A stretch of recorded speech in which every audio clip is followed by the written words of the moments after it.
Très heureux d'être avec vous ce matin. Je me rends compte que le soleil de Montpellier, ou plutôt le soleil de Marignane, tape aussi chaud que chez nous, hein. Voilà, et on veut rendre grâce au Seigneur pour ces moments que nous passons effectivement. Nous servons le Seigneur dans cette ville de Montpellier, dans le quartier de la Mosson. Plus exactement, c'est un petit peu le quartier un petit peu chaud, mais ce n'est pas simplement la température, voilà, de Montpellier. Et nous voyons la grâce de Dieu, alléluia, parce que quels que soient les quartiers, le Seigneur visite, amen. La parole de Dieu n'est pas liée et on bénit le Seigneur de pouvoir le servir là-bas depuis plusieurs années maintenant et ce matin encore avec vous pour bénir le beau nom de Jésus. Je voudrais qu'avant qu'on ouvre la parole de Dieu, qu'on puisse prier tous ensemble. Amen. Qu'on demande au Seigneur de nous bénir. Amen. Seigneur, nous voulons te bénir, nous voulons te louer, nous voulons te rendre grâce pour ces moments, Seigneur, que nous avons devant toi. Seigneur, voulons ouvrir ta parole. C'est la parole de Dieu. Seigneur, il y a bien des livres qui parlent de Dieu, mais il n'y a qu'un seul livre dans lequel Dieu parle. C'est ta parole, c'est la Bible. Et Seigneur, nous voulons l'ouvrir avec respect, avec foi, Seigneur, avec amour également. Et Seigneur, voulons, Seigneur, que tu nous parles ce matin, Seigneur. Remplis-moi de ton esprit afin que je puisse la communiquer. Bénis mes frères et sœurs afin que leur cœur soit ouvert, Seigneur, et que chacun nous soyons réceptifs parce que nous voulons grandir avec toi, voulons faire des progrès avec toi. Seigneur, tu es vivant, que ton nom soit loué et glorifié, Jésus. Amen. Amen. Gloire au Seigneur. Voilà, je voudrais aller avec vous dans le livre de la Genèse. Livre de la Genèse au chapitre 6 et au verset 8e. Et je voudrais vous parler du temps de Noé. La Bible nous parle du temps de Noé. D'ailleurs, c'est une expression qui reviendra dans la bouche même de Jésus lorsqu'il enseignera sur les temps de la fin, sur eh bien, ces temps qui précéderont eh bien, son avènement, le moment où il reviendra, et il parlera de cela en disant eh bien que ce qui arriva du temps de Noé arrivera de même eh bien, à l'avènement du Fils de l'homme. Et je voudrais voir avec vous le temps de Noé, ce qui s'est passé dans les temps de Noé, mais en faire une application directe. Mais je voudrais d'abord que nous puissions lire ce texte de la parole de Dieu. Donc, on est dans le livre de la Genèse, au chapitre 6 et au verset 8e. Il est écrit « Mais Noé trouva grâce aux yeux de l'Éternel. Voici la postérité de Noé. Noé était un homme juste et intègre dans son temps. Noé marchait avec Dieu.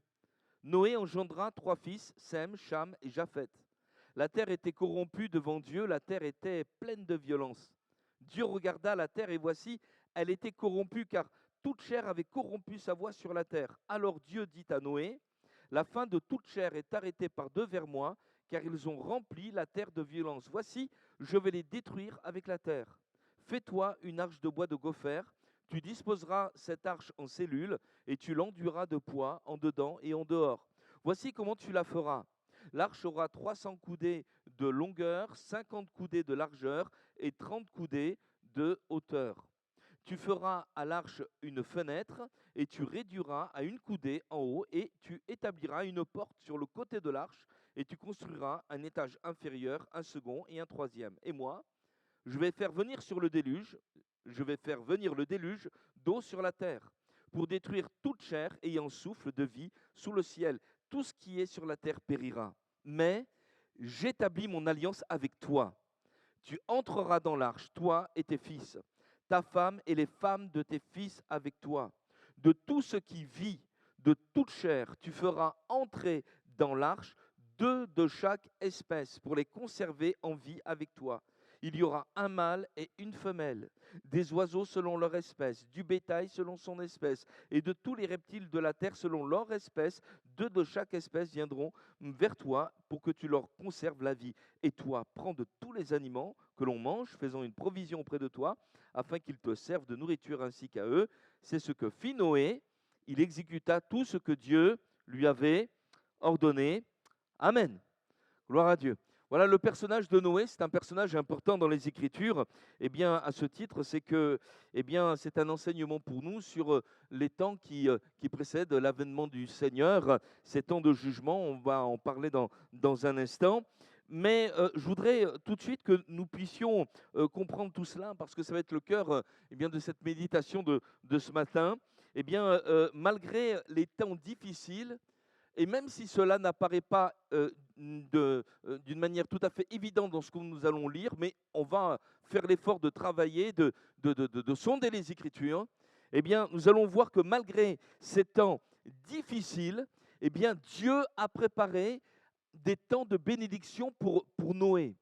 Et les temps de Noé, même s'ils ont été des temps eh bien, compliqués, des temps difficiles, et peut-être qu'au milieu de nous, des frères et des sœurs vivent, et certainement des temps compliqués et difficiles, parce que lorsqu'on marche avec Jésus, je crois que c'est qu'à Montpellier, on n'a pas d'épreuve. À Montpellier, la Mosson, on n'a jamais d'épreuve.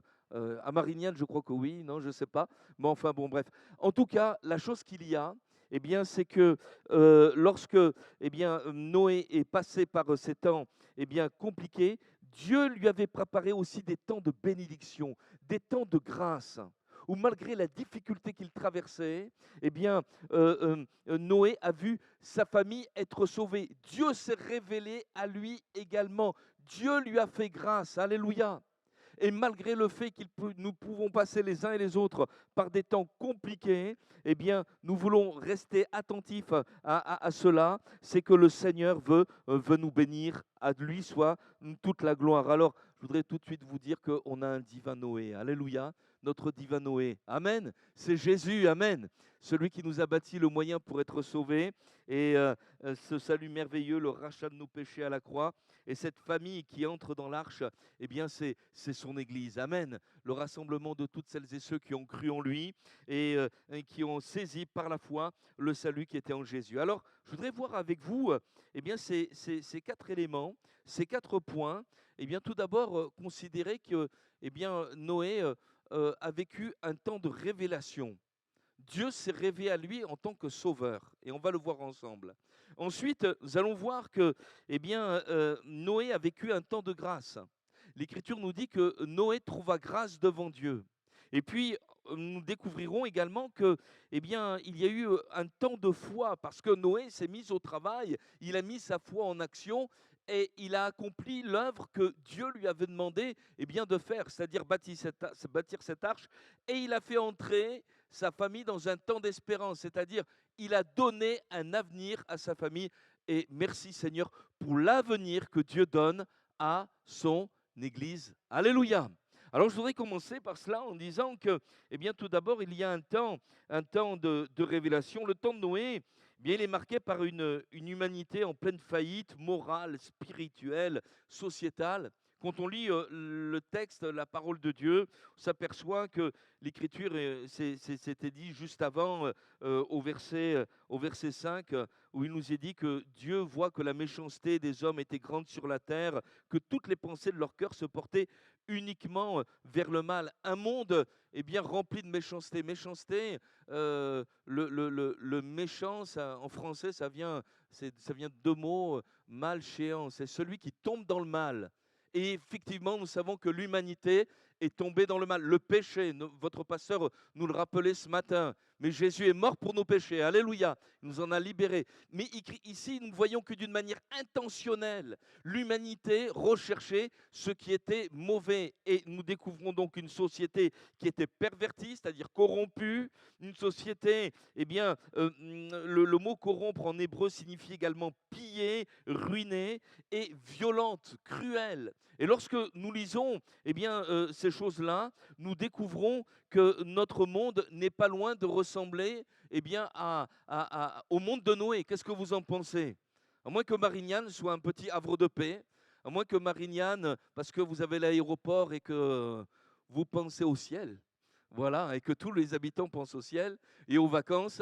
Mais ailleurs en France, eh bien, on est bien loin du projet de Dieu qui était le Jardin d'Éden, eh bien, un lieu de délices, de paix et de douceur. Et lorsque nous lisons les Écritures, nous voyons bien réellement eh bien, le monde dans lequel eh bien, nous sommes ressemble réellement à ce que eh bien, Noé vivait. Permettez-moi de lire avec vous eh bien, un texte qui se trouve dans l'Épître aux Romains pour juste nous faire un petit peu une cartographie de l'humanité. Vous connaissez certainement ce texte dans Romains au chapitre 1er et au verset 10. Il est parlé de ceci, de la situation du péché dans le monde. Alors, Épître aux Romains au chapitre, au chapitre 3 et le verset 10, il nous est dit: il n'y a point de juste, pas même un seul, nul n'est intelligent, nul ne cherche Dieu, tous sont égarés, tous sont pervertis, il n'en est aucun qui fasse le bien, pas même un seul. Leur gosier est un sépulcre ouvert, ils se servent de leur langue pour tromper, ils ont sous leurs lèvres un venin d'aspi, leur bouche est pleine de malédictions, d'amertume, ils ont les pieds légers pour répandre le sang, la destruction, le malheur sont sur leur route, ils ne connaissent pas le chemin de la paix, la crainte de Dieu n'est pas devant leurs yeux. Si vous pensez que ce constat est exagéré, je vous assure que lorsque nous sommes à la Mosson, c'est ce que nous voyons. Des trafics de toutes sortes. Il y a quelques semaines en arrière, avec le frère qui est avec moi, on est monté sur le toit de l'église, le toit terrasse, pour déboucher les quelques canalisations. Et on a trouvé derrière un petit parapet de l'église, là, sur le toit, deux gros pains de cannabis. C'est-à-dire que sur le toit de l'église, il y a des gens qui faisaient du trafic. Et à côté de cela, nous trouvons toutes sortes de vagues, même intégristes qui sont là. Et on pourrait se dire, mais Seigneur, on est vraiment dans les temps de la fin. Il y a quelques années en arrière, à l'angle de l'église, il y avait un gamin d'une dizaine d'années qui était là comme un guetteur. Et puis, je nettoyais un petit peu les alentours parce que c'est un petit peu sale. Et ce gamin de 10 ans, monsieur, je peux vous aider. L'innocence qui se mêle à la perversion, à la corruption. Et notre cœur est broyé et on se dit, mais Seigneur, est-ce que tu es capable de faire quelque chose encore aujourd'hui? Et c'est dans ce contexte-là que Dieu va se révéler à nous. Il va dire, oui, ce monde mérite d'être jugé, il sera jugé, car le salaire du péché, c'est la mort. Mais le don gratuit de Dieu, c'est la vie éternelle en Jésus-Christ, notre Seigneur. Alléluia. Et il y a quelques semaines de cela, quelques mois, de cela, on a vu arriver une dame musulmane avec son voile et elle nous a parlé de ce qui lui est arrivé. Elle m'a dit, ça fait des dizaines d'années que je pratique l'islam et plus particulièrement depuis 12 ans d'une manière assidue et je suis dépressive. J'ai fait le voyage à la Mecque, etc. Et je me suis posé la question, comment ça se fait que Allah ne me guérisse pas? Et je me suis mis à réfléchir, à me poser toutes sortes de questions.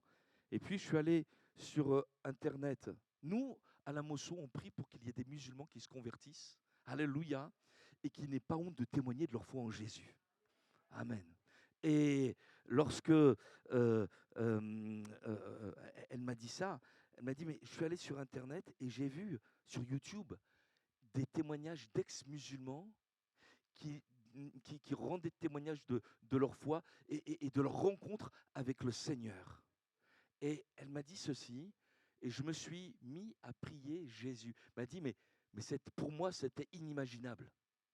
Mais j'ai prié Jésus, le Fils de Dieu. Et elle m'a dit, au moment où j'ai prié, il y a une paix qui est venue sur moi. Alléluia. Et elle nous dit ceci, mais alors je suis allé, écoutez, je suis sorti de chez moi pour me rendre dans une église. Dans un contexte, et j'apprends à voir tout cela, dans un contexte très musulman, c'est compliqué de comprendre l'église catholique, l'église évangélique, l'église protestante, etc. Bon, elle voulait aller à l'église catholique, elle se retrouve dans la cour de l'église, voilà, avec tous les enfants, elle ne comprend pas. Heureusement, ma femme est là, et hop, elle l'amène au culte. Merci Seigneur. Et là, le Seigneur fait son œuvre. Alléluia. Amen. Et je voudrais te dire, mon frère, ma soeur, dans les temps les plus difficiles, dans les temps les plus compliqués, mais Dieu est celui qui sauve. Alléluia. le Dieu de la Bible, c'est celui qui n'a pas dit son dernier mot. Amen, alléluia. Et lorsque nous feuilletons les pages de l'Écriture, oui, Adam et Ève, eh bien, chutent, mais Dieu les relève et leur donne un avenir et une espérance. Alléluia. Oui, c'est vrai que les Hébreux sont en Égypte, mais Moïse est envoyé et le peuple est libéré. Oui, le peuple d'Israël a peur de Goliath et de l'armée des Philistins, mais David est là et va libérer le peuple. Alléluia. Mon Dieu est un Dieu qui sauve. Alléluia. L'Écriture me dit dans Luc 19, verset 10, c'est Jésus qui dit ceci, le Fils de l'homme est venu chercher et sauver ceux qui étaient perdus. Alléluia. Car Dieu a tant aimé le monde. Vous êtes avec moi? Qu'il a donné son Fils unique afin que quiconque croit en lui ne périsse point, mais qu'il ait la vie éternelle. La volonté de Dieu, c'est que tous les hommes soient sauvés et parviennent à la connaissance de la vérité. Mon frère, ma soeur, tu passes peut-être par un temps compliqué, difficile, c'est peut-être en famille, c'est peut-être bien dans ton cœur, par rapport à des tentations, c'est peut-être par rapport à des soucis professionnels, peut-être des angoisses, une maladie, je ne sais quoi. Mais je voudrais te dire ceci, Dieu sauve. Alléluia. Et c'est la révélation que Noé va recevoir malgré toutes ces situations. J'ai noté un texte dans 1 Thessaloniciens au chapitre 5 et au verset 9. Alors comme je l'ai souligné 2 fois, ça doit être important. Alors, il est dit ceci, car Dieu ne nous a pas destinés à la colère, mais à la possession ou à l'acquisition du salut par notre Seigneur Jésus-Christ, qui est mort pour nous, etc. Amen. Dieu ne t'a pas destiné à la colère, à l'échec, à la perdition, mais il t'a destiné à l'acquisition du salut, à la victoire en Christ. Amen. Alléluia. Et c'est ainsi que dans ce que nous avons lu, Noé, qui vit des temps compliqués quand même, vit un temps de révélation. Mon Dieu est avec moi. C'est sûr, c'est difficile. C'est sûr, les hommes, la société, l'iniquité, etc. Ok, très bien. Mais Dieu est celui qui veut me sauver. Et on passe en même temps à un deuxième point, un temps de grâce. Parce qu'il est dit dans ce texte, nous l'avons lu ensemble, que Noé trouva grâce aux yeux de Dieu. Alléluia. Noé avait besoin d'être sauvé. Alors bien sûr, c'était un homme qui cherchait Dieu. Nous l'avons lu tout à l'heure dans le livre de la Genèse, c'était un homme qui était intègre, c'était un homme qui recherchait l'intégrité, c'est-à-dire être entier devant le Seigneur. C'était un homme également qui était, alors je reprends le mot, qui était juste, voilà, il cherchait ce qui était droit devant Dieu, mais non simplement avec une attitude, pas simplement par des actions, mais également une intégrité de cœur. Être intègre, ça veut dire être entier, ça veut dire ne pas être partagé. Je crois que si on est ici, c'est qu'on veut être entier pour le Seigneur. Alléluia. Amen. Hein. Notre cœur, notre corps, il est là, et notre cœur aussi. Alléluia. On n'est pas en train de dire, ah là là, j'ai regretté, j'ai laissé mon salon, j'ai laissé... Non, on est heureux d'être dans la maison du Seigneur. Alléluia, gloire à Dieu. Eh bien, lui, il était comme ça, et l'Écriture nous dit seulement, il a trouvé grâce aux yeux de Dieu. C'est-à-dire que malgré le fait de sa, de sa qualité de croyant sincère qui marchait avec le Seigneur, l'Écriture nous dit que s'il a été sauvé, c'est pas en vertu de ses mérites, mais c'est en vertu de la grâce de Dieu. Alléluia. Amen. Tout à l'heure, vous avez pris le pain et le vin. J'ai pris moi aussi avec vous dans le gobelet. Hein. Le frère nous a rappelé, Seigneur, si je suis dans l'arche, c'est parce que tu es mort pour moi. Alléluia. C'est parce que tu as ouvert la porte. Alléluia. Si Dieu n'avait pas fait grâce à Noé, il ne serait pas rentré dans l'arche. Il a eu besoin, lui aussi, d'entrer dans l'arche. Alléluia. Et nous voulons comprendre et réaliser que si nous sommes ce que nous sommes, et mes frères et sœurs, ne jamais l'oublier, c'est l'apôtre Pierre qui dira ceci, ne mettons pas en oubli la purification de nos anciens péchés. Je ne veux pas oublier, Seigneur, d'où tu m'as tiré. Seigneur, tu m'as fait grâce. Alléluia. Je ne sais pas d'où vous venez, quel est votre parcours, mais je connais le mien, c'est normal. Hein. Mais Là où le péché a abondé, la grâce de Dieu a surabondé. Alléluia. Je voudrais lire avec vous un texte de la parole de Dieu. C'est dans l'Épître aux Éphésiens et au chapitre 2 et au verset 3. Vous connaissez très certainement eh bien, tous ces textes extraordinaires des Écritures. Éphésiens chapitre 2, le verset 3. C'est Paul qui parle et dit, nous tous aussi, nous étions de leur nombre et nous vivions autrefois selon les convoitises de notre chair, accomplissant les volontés de la chair et de nos pensées, et nous étions par nature des enfants de colère, comme les autres. Souviens-toi, parce que parfois, on peut être assis dans la même salle depuis 20 ans, 15 ans, 25 ans, 30 ans, et oublier qu'on était comme les autres, et parfois pire que les autres. Et quand les autres viennent, on voudrait qu'ils fassent des progrès que nous, on a mis 20 ans à faire. Et on dit, en 10 jours, il faut que tu aies tout compris, la sanctification, le baptême du Saint-Esprit, le témoignage, que tu aies lu 2 fois le Lévitique, etc. C'est compliqué quand même, hein. Mais Paul dit ceci, verset 4. Mais Dieu qui est riche en miséricorde, à cause du grand amour dont il nous a aimés, nous qui étions morts par nos offenses, il nous a rendus à la vie avec Christ. C'est par grâce que vous êtes sauvés. Et il nous a ressuscités ensemble et il nous a fait asseoir ensemble dans les lieux célestes qui sont en Jésus-Christ. Je vais au verset 8. C'est par la grâce que vous êtes sauvés par le moyen de la foi et cela ne vient pas de vous, c'est le don de Dieu. Amen. Et mes frères et sœurs, jamais nous ne voulons oublier que Jésus est mort pour nous à la croix. Pourquoi c'est important? Parce que nous sommes appelés et parfois on se pose des questions disant Seigneur, quelle est ta volonté? Qu'est-ce que tu veux que je fasse? Le travail, et c'est vrai que c'est important, une direction, voilà. Nous avons tous besoin d'être guidés par le Saint-Esprit. Avec mon épouse, on a cette petite formule, quand on veut être conduit par le Seigneur, on veut que la nuée se lève. Connaissez, hein? On veut pas simplement, on veut pas obéir à nos pensées, mais que ce soit vraiment le Seigneur qui dirige et qui conduise. Et alors, il faut que la nuée se lève. Mais en ce qui nous concerne, on comprend bien que nous avons besoin d'être remplis du Saint-Esprit, mais également de comprendre que nous sommes attachés à la grâce de Dieu parce que Dieu a pour nous un commandement. Il y a des choses qui sont obligatoires dans la vie d'une église. Il y a des choses sur lesquelles le Seigneur nous laisse une certaine liberté, le choix des chants. Est-ce que vous avez mis une cravate? Vous n'avez pas mis de cravate? Vous avez mis la veste de costume ou pas? Bon, j'ai eu l'autorisation de Jean-Luc. Il m'a dit avec la chaleur, c'est bon, quoi. On te fait grâce. Mais il y a des choses qu'on ne choisit pas. Voici, tout pouvoir m'a été donné dans le ciel et sur la terre, dit Jésus. Allez, faites de toutes les nations des disciples, en les baptisant au nom du Père, du Fils et du Saint-Esprit, et je suis avec vous tous les jours jusqu'à la fin du monde. Amen, alléluia.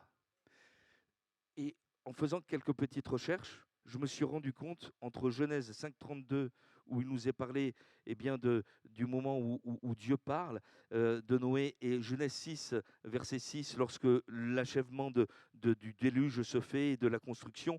En fait, on estime que la construction de l'arche a duré à peu près 100 ans. Bon, il vivait vieux à cette époque-là.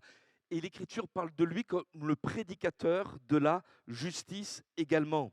Ça, vous retrouvez cela dans la deuxième épître de Pierre. Ça veut dire que malgré tout, il a eu un témoignage.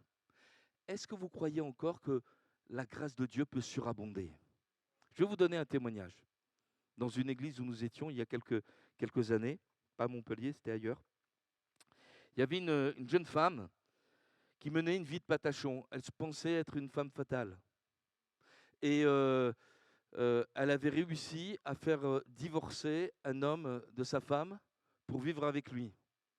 Elle était jeune, lui avait un certain âge, et elle pensait que c'était ça. Elle était une grande séductrice, voilà, etc. Et puis, vous savez, ça c'est la séduction du péché. Mais c'est la séduction, parce qu'au bout d'un moment, la femme fatale a commencé à recevoir quelques coups. Et elle qui pensait jouir d'une vie de plaisir s'est retrouvée en enfer. s'est retrouvée en enfer.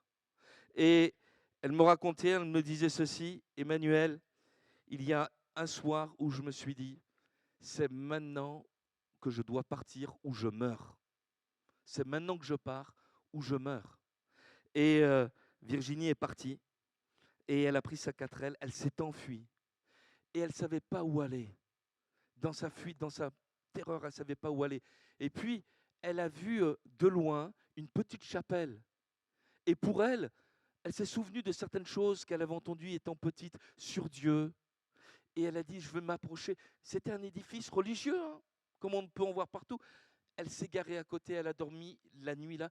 Et elle a dit, mais c'est la première fois depuis des années que je passais une nuit en paix. Avec sa naïveté, sa simplicité, elle cherchait le secours de Dieu. Une journée plus tard, elle se retrouve dans une ville où elle cherche du boulot et elle en trouve dans une boulangerie. Le hasard, vous voyez ce que c'est? Le hasard fait que la patronne, c'est une chrétienne. Et donc, elle la reçoit. Mais il n'y a pas simplement la patronne qui est chrétienne, il y a aussi une des employées qui est chrétienne. Et les deux la prennent, elle leur raconte toutes ses péripéties. Elle l'amène à l'église. Et quand Virginie entre, c'est une fille, mais malgré sa jeunesse, elle fait plus vieille déjà. Les soucis, la violence qu'elle a subie. Et nous l'avons vu être changée, transformée par la grâce de Dieu. Alléluia! Combien y a-t-il de Virginie à Marignane? Peut-être qu'il y en a une au-dessus de chez toi. Peut-être que c'est ta voisine. Peut-être. Et si tu lui parlais de Jésus, alléluia. Amen. De celui qui restaure les vies, de celui qui transforme les vies. Vous savez, l'Écriture nous dit que le châtiment qui nous donne la paix est tombé sur Jésus. Ésaïe, chapitre 53, verset 5. Il s'est chargé de nos péchés. Alléluia. De la même manière que l'arche, a subi les flots de la colère de Dieu pour garder en vie celles et ceux qui étaient entrés. De la même manière, Jésus est cette arche, qui a pris sur lui le châtiment qui nous donne la paix, afin que nous ayons la vie. Alléluia. Amen. Et c'est un temps de grâce que Noé a vécu. Il ne nous est pas dit qu'il a vécu ces choses parce qu'il le méritait. Bien sûr, il cherchait Dieu. Bien sûr, il aimait son Dieu. Mais Dieu lui a fait grâce. Et mes frères, mes sœurs, nous voulons rester et demeurer dans cette grâce. Ce n'est plus moi qui vis. Vous connaissez ce texte au chapitre 2 des Galates et au verset 20. J'ai été crucifié avec Christ. Ce n'est plus moi qui vis. C'est Christ qui vit en moi. Alléluia. Et je ne m'appuie pas sur ma justice, mais je m'appuie sur ce que Jésus accomplit. C'est lui qui me rend juste devant Dieu. Alléluia. Il est la porte par laquelle je peux entrer. Son sang me purifie de tout péché. Alléluia. Et je peux entrer dans ce salut extraordinaire. À lui soit toute la gloire. Amen. Alléluia. Permettez-moi de lancer peut-être un appel à quelqu'un qui ne connaît pas le Seigneur et qui n'est pas encore dans l'arche. Dedans, c'est être sauvé. Dehors, c'est être perdu. Plusieurs sont dedans. Amen, gloire à Dieu. Peut-être que tu es encore dehors. Que tardes-tu? Entre. Jésus t'appelle. Alléluia. Il est celui qui te pardonne. Il est celui qui te purifie parce qu'il t'aime. Alléluia. Il est mort, mais bien plus. Il est ressuscité. Alléluia. Alors, je voudrais passer à ce troisième temps. Alors, ça ne va pas être une valse, mais voilà. C'est un temps de foi où nous voyons que, et la Bible nous dit dans Hébreux 11.7, parce que l'Écriture commente également les textes, la Bible explique la Bible, et il nous est dit que c'est par la foi que Noé construisit une arche pour sauver sa famille. Et dans Ésaïe au chapitre 6 et au verset 22, et il nous est dit que Noé, c'est ce que fit Noé, il exécuta tout ce que Dieu lui avait ordonné. En réalité, nous découvrons que Noé s'est mis au travail, il est entré dans une foi active. Dieu lui avait parlé. Certains commentateurs affirment, parce qu'il y avait une rosée qui se levait de la terre, qu'il n'avait pas plu encore. Donc quand Dieu annonce ce déluge, ce phénomène cataclysmique, peut-être que certains sont moqués ou n'y ont pas cru parce qu'ils ne l'avaient jamais vu. Mais ce n'est pas parce qu'on n'a jamais vu une chose que la chose n'existe pas. Vous voyez? Vous êtes d'accord avec ça, hein? C'est pas parce qu'on n'a jamais vu une chose que la chose n'existe pas. L'Apocalypse, par exemple, ça veut dire dévoilement, révélation. Les choses sont cachées, et puis voilà. Bah, moi, avant que le Saint-Esprit me révèle que Jésus m'aimait, je ne le savais pas. Pourtant, c'était réel. Et il a changé ma vie. Alléluia. Mais ici, il nous est dit eh bien, que Noé donc, est entré dans ce que Dieu lui avait demandé de faire. Et mon frère, ma sœur, il y a des choses eh bien, que Dieu fait, mais des choses également que nous avons besoin de faire. L'Écriture nous dit travaillez à votre salut. Il y a ce que je ne pourrai jamais faire, le pardon de mes péchés, la justification que je n'ai qu'à saisir par la foi. Dieu me l'offre et je l'accepte, je la saisis. Gloire soit rendue au Seigneur. Mais maintenant, ma part, eh bien, c'est de marcher dans son appel. Alléluia. Et de marcher dans les œuvres qu'il a préparées eh bien, pour chacun d'entre nous. Et l'Écriture est formelle en disant ceci.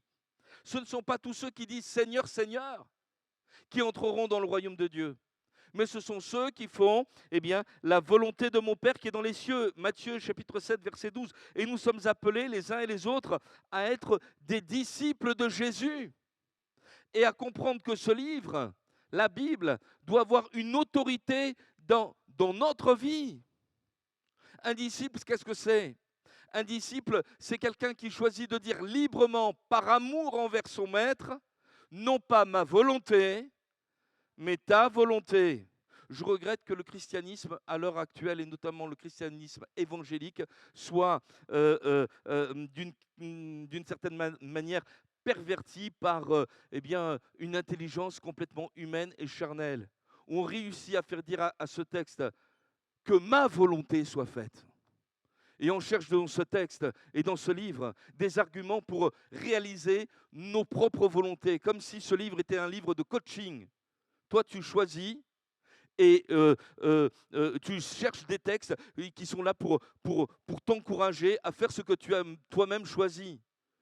Il y a ce petit dicton, peut-être que vous connaissez, ce petit proverbe qu'on a inventé qui dit ceci, eh bien, il ne faut pas faire entrer Dieu dans nos projets, mais c'est à nous d'entrer dans les projets de Dieu. Alléluia. Et ici, eh bien, nous voyons que dans ce texte, eh bien, Noé est entré dans ce que Dieu avait préparé pour lui. En matière de salut, celui qui décide comment on doit être sauvé, c'est Dieu. Et Dieu a donné un plan à Noé. Noé aurait pu dire, Seigneur, c'est très bien, mais quand même, j'ai l'impression qu'il manque un truc. On pourrait mettre des chaises longues là. Voilà, peut-être un petit, voilà, un stand de café. Bon, les girafes, on n'en a pas vraiment besoin. Voilà, donc on va prendre de la place là-dessus. Non, non, il a appliqué eh bien, ce que le Seigneur lui avait demandé, semblable à ces chrétiens de Bérée dans le livre des Actes des Apôtres, qui vérifiaient dans les Écritures pour voir si ce qu'on leur disait était exact. Alléluia. Et mes frères et sœurs, nous avons besoin d'être et de rester, ou peut-être de redevenir, des hommes et des femmes de la parole, du livre, alléluia, pour dire ceci, il est écrit, il est écrit, il est écrit. C'est là d'où vient notre force. Il y a quelques années en arrière, on a baptisé une jeune femme, oui, bon, encore d'arrière-plan musulman, euh, et, euh, et on avait dans notre église, dans notre groupe de jeunes, un étudiant qui est maintenant serviteur de Dieu dans la région parisienne, il s'appelle Gaoussou. Il vient du Mali et d'une tribu, d'une ethnie au Mali qui est exclusivement musulmane. Et lorsque il s'est converti, il était rejeté de sa famille, son père n'a plus voulu le revoir. Bon, depuis, son papa est décédé, mais il a pu lui parler de Jésus avant qu'il décède. Et ils se sont réconciliés tous les deux, et son papa a accepté le Seigneur. Amen. Mais c'est au Mali, alléluia. Et donc, je lui dis, Gaoussou, dis-moi pour cette jeune fille-là qui va passer par les eaux du baptême, est-ce que, parce qu'elle est d'arrière-plan musulman, toi tu viens de l'islam, oui, c'est vrai.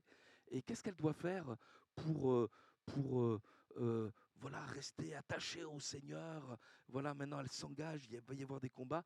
Alors il me regarde, il est grand comme ça, il me regarde, il fait comme ça, il réfléchit, il fait comme ça.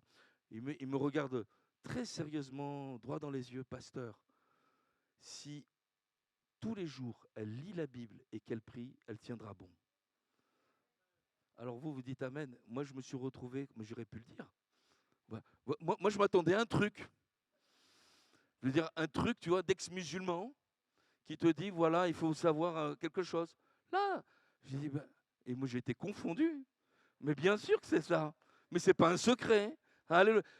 Moi, je me souviens à l'école du dimanche, lis ta Bible et prie chaque jour si tu veux grandir. Vous ne connaissez pas ce... Il faut aller à l'école du dimanche. Hein. Voilà. Hein. Donc, lis ta Bible et prie chaque jour si tu veux grandir. Alléluia. Et mes frères, mes sœurs, quel impact cela peut avoir sur nos enfants. Crois au Seigneur Jésus et tu seras sauvé, toi et ta famille. Peut-être qu'au début, Noé, quand il a commencé à bâtir l'arche, il s'est retrouvé tout seul. Qu'est-ce que tu fais, papa? J'obéis au Seigneur. Je vais couper des arbres. Puis au bout d'un moment, mais qu'est-ce que... Et puis ils ont vu l'assistance, la persévérance de Noé. En attendant, je ne sais pas si ça s'est vraiment passé comme ça, mais ce que je sais, c'est que l'Écriture nous dit qu'il a construit une arche pour sauver sa famille et qu'à la fin, tout le monde entre dans l'arche, les 3 fils avec leur épouse respective. Que le Seigneur te voie, que dans ta famille, ta fille et ton fils, peut-être encore jeune, te voient chaque matin en train de lire la Bible, en train de prier. Dans les difficultés que tu traverses, te voient en train de dire Seigneur, viens à mon aide, à mon secours. Te voient louer Dieu lorsqu'il a répondu. Te dire, ce soir, là, je vais à la réunion de prière. Cet après-midi, une réunion d'évangélisation, j'y vais. Parce que plus tard, ils diront ceci. Moi, je vais faire comme papa. Moi, je vais faire comme maman. Alléluia. Noé a construit une arche pour sauver sa famille. Une foi authentique. Alléluia. Amen. Gloire soit rendue au Seigneur. Alors, je vais terminer en vous disant ceci, et vous connaissez c'est mon dernier temps, un temps d'espérance. L'espérance, vous savez, c'est l'avenir que Dieu nous donne. L'espoir, c'est l'avenir que donnent les hommes. L'espoir fait vivre. Des hommes politiques qui ont dit les promesses n'engagent que ceux qui y croient. Bizarre ça, hein. Mais Dieu, lui, quand il dit une chose, sa parole s'accomplit. Alléluia. Et si tu crois, tu verras la gloire de Dieu. Alléluia. Et l'espérance, c'est un temps d'avenir. Jérémie 29, 11, qui est merveilleux, car je connais les projets que j'ai formés sur vous, projets de paix, non de malheur, afin de vous donner un avenir et de l'espérance. J'ai regardé quelques sondages là, qui se sont faits et mon épouse travaille dans la petite enfance et on faisait cette réflexion, les effectifs eh bien, sont en train de baisser concernant les enfants. Pourquoi? Parce que les générations qui sont en âge d'avoir des enfants réfléchissent à 2 fois avant d'avoir des enfants. Pourquoi? Parce que l'Ukraine, l'Iran, l'Irak, Poutine, Donald Trump, le réchauffement climatique. Et on se dit, mais dans quel monde on vit? Et humainement parlant, je suis d'accord, hein, c'est vrai, mais quand on a une espérance vivante, quand on a Jésus dans sa vie, qui est ressuscité, mais on a d'autres projets, alléluia.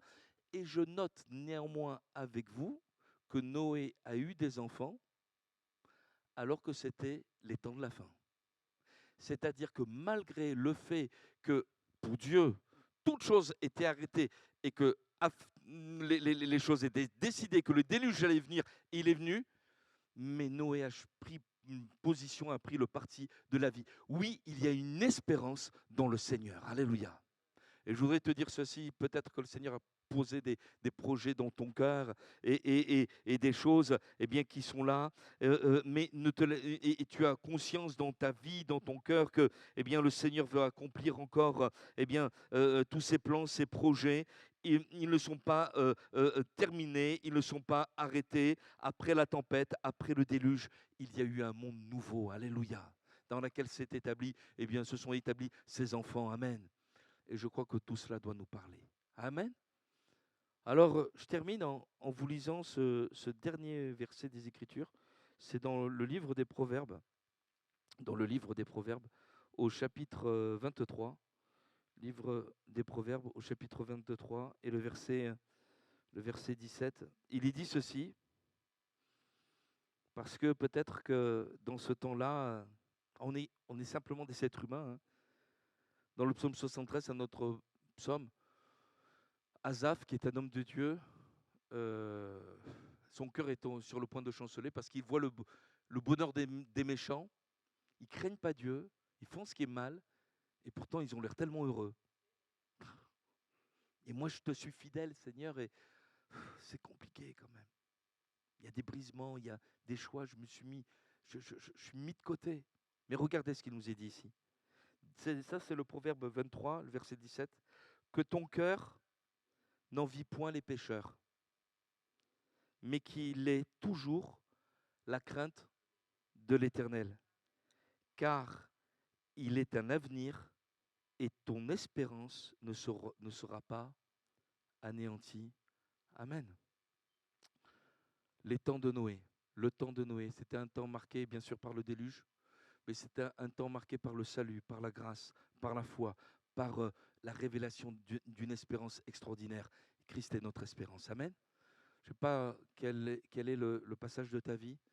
Peut-être c'est extrêmement compliqué et tu te fais absorber par ces difficultés, mais sache que même au travers des temps les plus compliqués, Dieu veut te faire vivre des temps de bénédiction. Alléluia. Amen.